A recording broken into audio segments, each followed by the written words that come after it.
بسم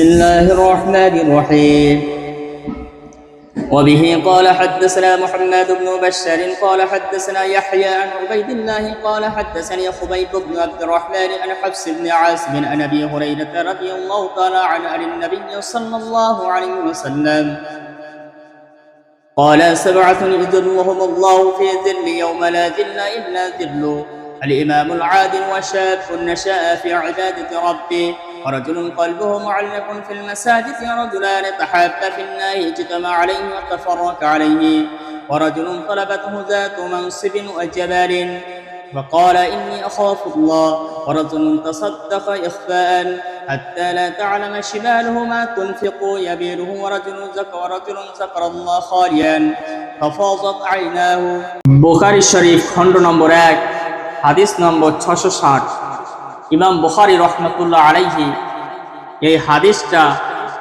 6 জন রাবীর দ্বারা বর্ণনা করেছেন। তিনি বর্ণনা করেছেন মুহাম্মদ বিন বাশশার থেকে, তিনি বর্ণনা করেছেন ইয়াহইয়া থেকে, তিনি বর্ণনা করেছেন উবাইদুল্লাহ থেকে, তিনি বর্ণনা করেছেন খুবাইব ইবনে আব্দুর রহমান থেকে, তিনি বর্ণনা করেছেন হাফস ইবনে আসিম থেকে, তিনি বর্ণনা করেছেন আবু হুরায়রা রাদিয়াল্লাহু তাআলা আনহু থেকে, তিনি বর্ণনা করেছেন নবী করিম সাল্লাল্লাহু আলাইহি ওয়াসাল্লাম থেকে। এই হাদিসের মধ্যে রাসূলুল্লাহ সাল্লাল্লাহু আলাইহি ওয়াসাল্লাম বলেছেন 7 জন ব্যক্তিকে কিয়ামতের দিন আরশের ছায়াতলে ছায়া দান করা হবে। কি কাজ করলে, কি আমল করলে তাদেরকে কিয়ামতের দিন ছায়াতলে ছায়া দান করা হবে, সেই বর্ণনা এই হাদিসের মধ্যে আজকে ইনশাআল্লাহ তুলে ধরা হবে। প্রথম নম্বর হচ্ছে আল ইমামুল আদিল, ন্যায় পরায়ণ শাসক। তিনি বিচার করত আল্লাহর ভয়ে, অন্য কারোর ভয় করত না, আত্মীয় স্বজন বন্ধু বান্ধব কারোর দিকে খেয়াল করত না, এমনকি আল্লাহর ভয়ে বিচার করতেন। তাকেও কিয়ামতের দিন সম্মানিত করবেন। নাম্বার 2 ওয়াশাবুন নাশা ফি ইবাদাতি রাব্বি, এমন ব্যক্তি যে তার যৌবনকালটাকে আল্লাহর রাস্তায় খরচ করেছে, কোরআন পড়ে তেলাওয়াত করে নামাজ পড়ে রোজা রেখে আল্লাহর ভয়ে, আল্লাহ রাব্বুল আলামিন তাকেও কিয়ামতের দিন উচ্চ স্থান দান করবেন। 3 নম্বর হচ্ছে রাজুলুন কলবুহু মুআল্লাকুন ফিল মাসাজিদ, এমন ব্যক্তি যার দিলটা সবসময় মসজিদেই পড়ে থাকতো, মসজিদের সাথে জুড়ে থাকতো। এক ওয়াক্ত নামাজ পড়ার পর দ্বিতীয় ওয়াক্তের জন্য অপেক্ষা করত। মুয়াজ্জিন যখন আজান দিত তারপরে তাড়াতাড়ি সে বাজারে থাক, বাড়িতে থাক, যেখানে থাক মসজিদে চলে আসতো, মানে মসজিদের সাথে তার সম্পর্ক ছিল। এরকম ব্যক্তিকে আল্লাহ রাব্বুল আলামিন কিয়ামতের দিন সম্মানিত করবে।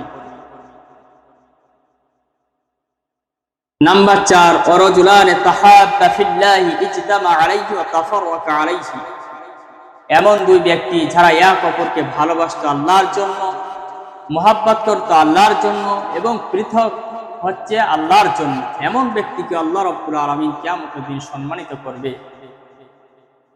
5 নম্বর হচ্ছে ওয়ারাজুলুন তালাবাতুহু যাতু মানসাবিন ওয়া জামালিন, উচ্চ বংশের নারী যে কাউকে খারাপ কাজের জন্য আহ্বান করছে, কিন্তু সেই ব্যক্তি কি বলছে, ইন্নী আখাফুল্লাহ, আমি আল্লাহকে ভয় করি, সে আল্লাহর ভয় দেখাচ্ছে, এমন ব্যক্তিকে আল্লাহ রাব্বুল আলামিন কিয়ামতের দিন তাকে উচ্চ মাকাম দান করবেন। 6 নম্বর ওয়ারাজুলুন তাসাদ্দাকা ইখফান হাত্তা লা তা'লামা শিমালুহু মা তুনফিকু ইয়ামিনুহু, এমন ব্যক্তি যে দান করে লুকায়িত, কেউ জানে না, এমনকি ডান হাত কি দান করছে বাঁ হাতও জানে না। আল্লাহ রাব্বুল আলামিন এমন ব্যক্তিকেও কিয়ামতের দিন উচ্চ মাকাম দান করবেন। কিন্তু এখানে একটা মাসলা আমাদের মনে রাখা দরকার, যে দানগুলো আমাদের কি যাকাত, উদাহরণস্বরূপ ফিতরা, এগুলো ওয়াজিব ফরজ, সেগুলো প্রকাশ্যে দান করা ভালো। কেননা এখন আমরা আমাদের ওয়াজিব ফরজ এগুলো আমরা আদায় করব, সেই সময় অন্য ব্যক্তি যাদের মনে নেই তারাও দেখে তাদের কথা মনে পড়বে, ও সুতরাং তারাও তাদের ফরজ ওয়াজিবগুলো আদায় করবে। কেননা এটা ফরজ ওয়াজিব, এতে কোনো সমস্যা নেই দেখিয়ে দিলে। আর নিয়ত থাকবে এটাই যে আমার জন্য অন্যরাও তারা তাদের ওয়াজিব ফরজটা আদায় করবে। আর একটা হচ্ছে যে দানগুলো ফরজ নয়, ওয়াজিব নয়, সেইগুলো লুকিয়ে দান করাই ভালো। 5 নম্বর